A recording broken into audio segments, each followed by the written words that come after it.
ఆచితూచి నీళ్ళు ఇచ్చింది అధ్యక్ష కాంగ్రెస్ పార్టీ ప్రభుత్వం ఉమ్మడి ఆంధ్రప్రదేశ్లో. కానీ తెలంగాణ వచ్చిన తర్వాత మీకు తెలుసు, నేను ఎక్కువ డీటెయిల్స్ పోను.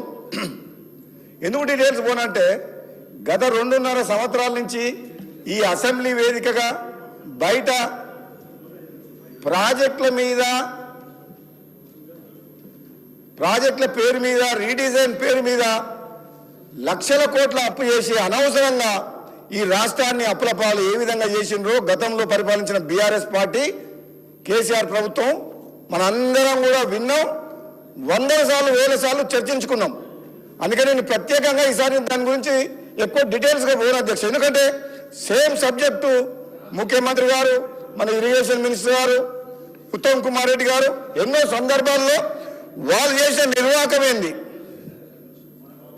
తుమ్మిడి దగ్గర కట్టాల్సిన ప్రాణహిత జల ప్రాజెక్టుని కేవలం కాంట్రాక్టర్ల కోసం ఇంజనీర్లు చెప్పినా వినకుండా కేసీఆర్ ఒక ఇంజనీర్ లాగా మారి మేడిగడ్డకు స్థలానికి బ్యారేజీని మార్చి అది కూలిపోయి సుందిల్లా అన్నారం సీపేజ్ అయి ఏ విధంగా 1,00,000 కోట్ల రూపాయలు నీటి పాలు చేసినో మనందరికీ తెలిసిన విషయమే అధ్యక్ష.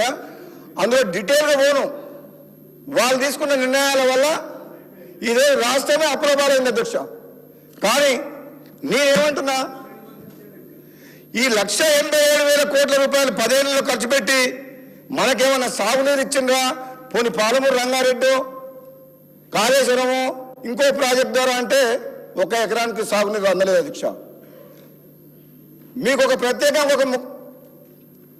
ఒక ఇంపార్టెంట్ ఏం చెప్తున్నా అంటే, ఉదాహరణకు మా మునుగోడు నియోజకవర్గం దేవరకొండ నియోజకవర్గానికి సంబంధించిన డిండి లిఫ్ట్ ఇరిగేషన్ స్కీమ్ అధ్యక్ష, అది పాలమూరు రంగారెడ్డి లిఫ్ట్ ఇరిగేషన్ స్కీమ్లో ఇంటర్నల్గా భాగంగా 0.5 TMC తోటి 60 రోజుల్లో 30 TMCలు తీసుకొచ్చి దేవరకొండ మునుగోడు నియోజకవర్గం, ముఖ్యంగా మునుగోడు నియోజకవర్గం అత్యంత ఫ్లోరైడ్ ఉన్న ప్రాంతం ఈ ప్రపంచంలో గ్లోబ్లో 4 లక్షల ఎకరాలకు సాగునీరు అందిస్తేందుకు ఆ డిండి లిఫ్ట్ ఇరిగేషన్ స్కీమ్ ప్రాజెక్ట్ తీసుకొచ్చారు అధ్యక్ష.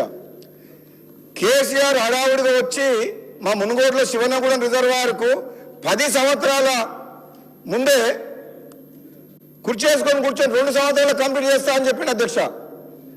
ఆశ్చర్యం ఏమిటంటే ఈ ప్రపంచంలో కూడా ఎక్కడ జరగకుండా అధ్యక్ష, ల్యాండ్ ఎక్విజిషన్ చేయకుండా, రైతుల భూములు సేకరించకుండా, R&R చేయకుండా మొత్తం గ్రామాల్లో ఉన్న పేదల్ని రైతుల్ని ఇబ్బంది పెట్టి బలవంతంగా పోలీసులను పెట్టి లాక్కొని టెండర్లు పిలిచి కాంట్రాక్టర్లకు మేలు చేసేందుకు రిజర్వాయర్లని దాదాపు కంప్లీట్ చేసిన అధ్యక్ష. 5,000 కోట్ల రూపాయలు ఇప్పటికి ఖర్చు పెట్టారు డిండి లిఫ్ట్ ఇరిగేషన్ స్కీమ్లా. గొప్ప విషయం ఏంటంటే ఈ రిజర్వాయర్లని కంప్లీట్ చేసిన దాదాపు, కానీ హెడ్ వర్క్స్ ఎక్కడికి వెళ్ళైతే నీళ్ళు తీసుకురావాలనో, మరి సోర్స్ తీసుకునే వాటి నార్లాపూరా, ఏదులనా, వట్టెమా, కరివేలనా, ఎక్కడి నుంచి నీళ్ళు తీసుకురావాలనో డిసైడ్ చేయాలి అధ్యక్ష. ఇంత మహానుభావుడు గొప్ప మనిషి అంటే కేసీఆర్ గారు 5,000 కోట్లు హైయెస్ట్ రేట్ ఆఫ్ ఇంట్రెస్ట్ కు బ్యాంకుల నుంచి అప్పులు తీసుకొచ్చి కాంట్రాక్టర్లకు డబ్బులు ఇచ్చి రిజర్వాయర్లు కంప్లీట్ చేసి, కానీ నీళ్ళు ఎక్కడికి వెళ్ళి తీసుకురావాలనో డిసైడ్ చేయలేదు. ఆ పనులు హెడ్ వర్క్స్ స్టార్ట్ కాలేదు. కాంగ్రెస్ పార్టీ ప్రభుత్వం వచ్చిన తర్వాత ఈ ప్రభుత్వం ఎంతో ఆలోచించి ఇరిగేషన్ శాఖ మంత్రి ఉత్తమ్ కుమార్ రెడ్డి గారి నాయకత్వంలో మా అందరి కోరిక మేరకు ఈ ప్రజాధనం వృధా చేసి ఈ ప్రాంత ప్రజల కష్టాలు కూడా పోలేదు. మీరు వెంటనే చర్యలు చేపట్టాలంటే ఉత్తమ్ కుమార్ రెడ్డి గారు చొరవ తీసుకొని ప్రత్యేకంగా ఒక నల్లగొండ జిల్లా వాసిగా, మాజీ పార్లమెంట్ సభ్యునిగా,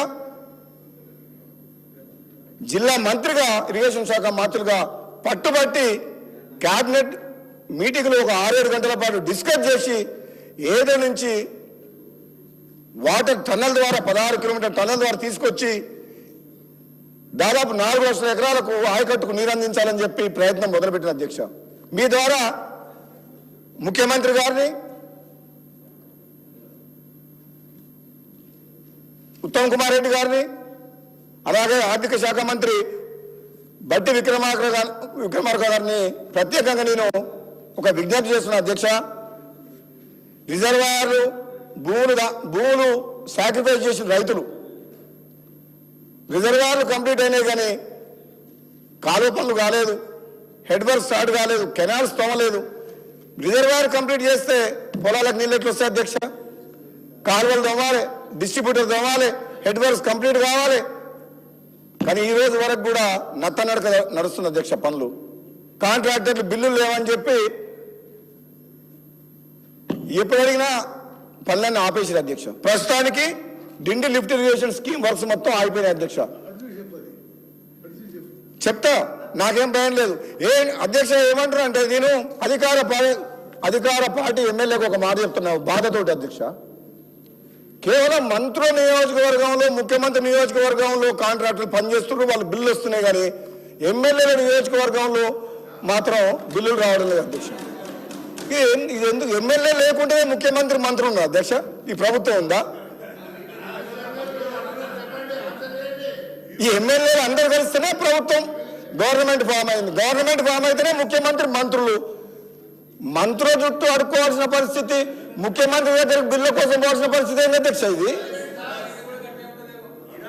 ఇది చాలా బాధాకరము. ఎమ్మెల్యేలకు ప్రయారిటీ ఇవ్వాలి. ఏదైతే మీరు టాప్ ప్రయారిటీలో మీరు అధ్యక్ష, గతంలో కేసీఆర్ గారు కానీ వాళ్ళ ప్రభుత్వం కానీ హరీష్ రావు గారు కానీ ఎప్పుడు కూడా ఉత్తమ్ కుమార్ రెడ్డి గారు ఏదైతే పనిచేసే విధానం ఉందో, ప్రభుత్వ సొమ్ము, ప్రజల సొమ్ము ఒక్క రూపాయి వృధా కాకుండా, అవినీతి జరగకుండా ఈ కాంగ్రెస్ పార్టీ ప్రజాప్రభుత్వంలో పెట్టే ప్రతి పైసా ఎంత వీలైన త్వరగా ఆల్మోస్ట్ కంప్లీటెడ్ ప్రాజెక్ట్స్ మీద ఖర్చు పెట్టి రైతులకు నీళ్ళు ఇవ్వాలని చెప్పి A category, B1 category, B2 category divide చేసి ఒక పద్ధతిగా బడ్జెట్ ఒక పద్ధతిగా ఈ మనం ఇరిగేషన్ ప్రాజెక్ట్స్ విషయంలో ఒక స్ట్రీమ్ లైన్ చేయగలిగింది అధ్యక్ష. అధ్యక్ష, స్ట్రీమ్ లైన్ అంటే ఇది మామూలు స్ట్రీమ్ లైన్ చేస్తాం ఎందుకు టైం పడుతుందంటే, బీఆర్ఎస్ ప్రభుత్వం కానీ ఒక నియంత్రణగా పరిపాలించిన కేసీఆర్ గారు వాళ్ళ ప్రభుత్వం వాళ్ళ మంత్రులు చేసిన విధ్వంసం మామూలు విధ్వంసం కాదు అధ్యక్ష. దేశంలో కూడా ఏ ప్రభుత్వం ప్రజాస్వామ్యంలో ఈ విధమైన నిర్ణయాలు తీసుకొని వాళ్ళకి ఎట్లా కరెక్ట్ అనిపిస్తే అట్లా నిర్ణయాలు తీసుకొని రాష్ట్రాన్ని, ఆర్థిక పరిస్థితిని మొత్తం భయంకరంగా, అధ్వానంగా, సంక్షోభంలో నెట్టే విధంగా వాళ్ళ నిర్ణయాలు ఉన్నాయి అధ్యక్ష. కానీ గవర్నమెంట్ వచ్చింది, బాధ్యత ఉంది. కాంగ్రెస్ పార్టీ తెలంగాణ ఇచ్చింది. కాంగ్రెస్ పార్టీ పేదల పార్టీ, ప్రజల పార్టీ. ఈ ప్రజాప్రభుత్వం ఏ విధంగా సరే ఇచ్చిన మాట కట్టుబడి ఈ పేదలకు అండగా ఉండాలి, ఇచ్చిన హామీ నెరవేర్చాలన్న సంకల్పంతో ముందుకు పోతుంది. కానీ నిజంగా ఇది ఒక ముళ్ళ కురీటం లాంటి ఇటువంటి సిచ్యువేషన్ అధ్యక్ష. ఈ రోజున మన బడ్జెట్ వాళ్ళు చేసిన అప్పులకు మిత్తి అసలు కట్టుకుంటూ సంక్షేమ పథకాలను కొనసాగిస్తూ మళ్ళీ ఆర్థిక పరిస్థితిని గాడిలో పెట్టాల్సిన అవసరం ఉంది అధ్యక్ష. ఇది మామూలు విషయం కాదు. కానీ ఒకటే నేను ఉత్తమ్ కుమార్ రెడ్డి గారిని అడుగుతున్నా, కాళేశ్వరం ప్రాజెక్టు 1,00,000 కోట్ల ప్రాజెక్టు 3 సంవత్సరాల కంప్లీట్ చేసిన అధ్యక్ష. అదే కాళేశ్వరం కంటే ముందు 10 ఏళ్ల కంటే ముందు స్టార్ట్ చేసిన Palamuru Rangareddy lift irrigation scheme మా డిండికి మాత్రం డబ్బులు లేవు, ప్రాజెక్టు కంప్లీట్ కాలేదు. మరి అది ఎట్లా కంప్లీట్ అయింది, ఇది ఎట్లా కంప్లీట్ కాలేదు? మరి ఈ ప్రాజెక్టులో పాలమూరు రంగారెడ్డి, ఈ ప్రాంత ప్రజలు, నల్గొండ ప్రజలు, మునుగోడు ప్రజలు, దేవరకొండ ప్రజలు ఏం అన్యాయం చేసిండ్రు, ఏ పాపం చేసిండ్రు? తెలంగాణ ఉద్యమం లేరా? తెలంగాణ కోసం కోమటిరెడ్డి వెంకటరెడ్డి గారు మంత్రి పదవినే త్యాగం చేసిండు. పార్లమెంట్ సభ్యులుగా నేను పార్లమెంట్లో కొట్లాడి తెలంగాణ తీసుకొచ్చినాం. మరి ఈ ప్రాంతానికి అన్యాయం జరుగుతుంటే మాట్లాడాల్సిన, శాసనసభ్యునిగా మాట్లాడాల్సిన బాధ్యత నా మీద ఉంది అధ్యక్ష. ఈ ప్రాంతంలో ప్రాజెక్టుల పేరు మీద వివక్ష, నార్త్ తెలంగాణ ఒకటి, సౌత్ తెలంగాణ ఒకటి, మహబూబ్ నగర్ అని, నల్లగొండ అని చెప్పి మాట్లాడడం కరెక్ట్ కదా అధ్యక్ష. దేవరకొండ నియోజకవర్గం, మున్గోడు నియోజకవర్గం, ముఖ్యంగా మున్గోడు నియోజకవర్గం ఉన్న ఫ్లోరైడ్ ప్రపంచంలో ఎక్కడ లేదు అధ్యక్ష. తాగునీరు సాగునీళ్ళల్లో మొత్తం మనుషులను చూస్తే అర్థమవుతుంది అధ్యక్ష. మరి అటువంటి నియోజకవర్గం గత కొన్నేళ్లుగా నిర్లక్ష్యానికి అభివృద్ధికి నోచుకోకుండా ఉన్నది కాబట్టి మరి ఈరోజు ఉత్తమ్ కుమార్ రెడ్డి గారు ప్రత్యేకంగా శ్రద్ధ తీసుకొని ఈ ప్రాజెక్టులను కంప్లీట్ చేస్తారని చెప్పి నేను మీ ద్వారా ముఖ్యంగా బట్టి విక్రమార్క గారి అధ్యక్ష, ఆయన ఖమ్మం జిల్లా 3 మంత్రులు దర్శక 3 అధ్యక్ష, ఏమొచ్చినా అక్కడికే పోతున్నాయి అంటారు బయట టాకు. ఏదొచ్చినా అధ్యక్ష అనే ఏదొచ్చినా అంటే మేము అధ్యక్ష ఒక మాట అధ్యక్ష, ఈ తెలంగాణ ఉద్యమం నడిచింది 60 ఏళ్ళ పోరాటం ఈ తెలంగాణ ప్రజల ఆత్మగౌరవం కోసం. తెలంగాణ ప్రజలు కోరుకుంది ఆకలినైనా తట్టుకుంటారు, ఆకలినైనా చంపుకుంటారు, ఆకలికైనా ఓర్చుకుంటారు, కానీ ఆత్మ గౌరవం కోసం బతుకుతారు అని చెప్పి ఈ తెలంగాణ ఉద్యమం నడిచింది అధ్యక్ష. మేము శాసనసభ్యులం ఎంతో మంది తెలంగాణ ఉద్యమం ఉన్నప్పుడు మా సొంత పార్టీని ఎదిరించి కూడా పార్లమెంట్లో తెలంగాణ గొంతు వినిపించి తెలంగాణ తీసుకొచ్చినాం అధ్యక్ష. మాకుండదా అధ్యక్ష? మమ్మల్ని ఎన్నుకున్న ప్రజలు, మాకు ఓటేసి గెలిపించిన ప్రజలు ఎంపీగా ఎమ్మెల్యేగా గెలిపించినప్పుడు వాళ్ళు అడుగుతుంటే వాళ్ళకు న్యాయం చేయాల్సిన బాధ్యత శాసనసభ్యునిగా నా మీద ఉండదా అధ్యక్ష? ముఖ్యమంత్రి గారు పదే చెప్తున్నారు, నన్ను కొడంగల్ ప్రజలు గెలిపిస్తే నేను ముఖ్యమంత్రి అయినా కొడంగల్ చేసుకుంటా అన్నప్పుడు ఒక శాసనసభ్యునిగా రాజగోపాల్ రెడ్డికి కూడా ఆ ప్రాంత ప్రజలకు న్యాయం చేయాల్సిన బాధ్యత నాకుంది కదా అధ్యక్ష. నేను అదే అడుగుతున్నా అధ్యక్ష. మన ఉత్తమ్ కుమార్ రెడ్డి గారు lift irrigation schemes full Huzur Nagar మొత్తం, హుజూర్ నగర్ లో ఎకరా భూమికి సాగునీరు అధ్యక్ష. హుజూర్ నగర్ లో ఎకరానికి చిన్న లిఫ్ట్లు 5,000 ఎకరాలకు ఒక లిఫ్ట్ పెడతారు అధ్యక్ష. మాకు లిఫ్ట్ లేదు, కాలువ లేదు, రిజర్వాయర్ లేదు, చెరువు లేదు, కుంట లేదు. ఏమనాలి అధ్యక్ష? మేము మునుగోడు నియోజకవర్గ ప్రజలు నన్ను ఎన్నుకున్న ప్రజలకు ఏం చెప్పాలి అధ్యక్ష? మాట్లాడే చేత కాదా నాకు? లేదంటే నేను ఏమన్నా ప్రలోభాలకు లొంగే వ్యక్తినా?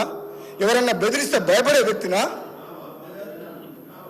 దేనికి భయపడని వ్యక్తిని, ప్రలోభాలకు లొంగని వ్యక్తిని మన ప్రభుత్వం ఉండి శాసనసభ్యునిగా నా ప్రాంతానికి అన్యాయం జరుగుతుంటే నేను మాట్లాడకుండా ఉండడం నేరం అధ్యక్ష.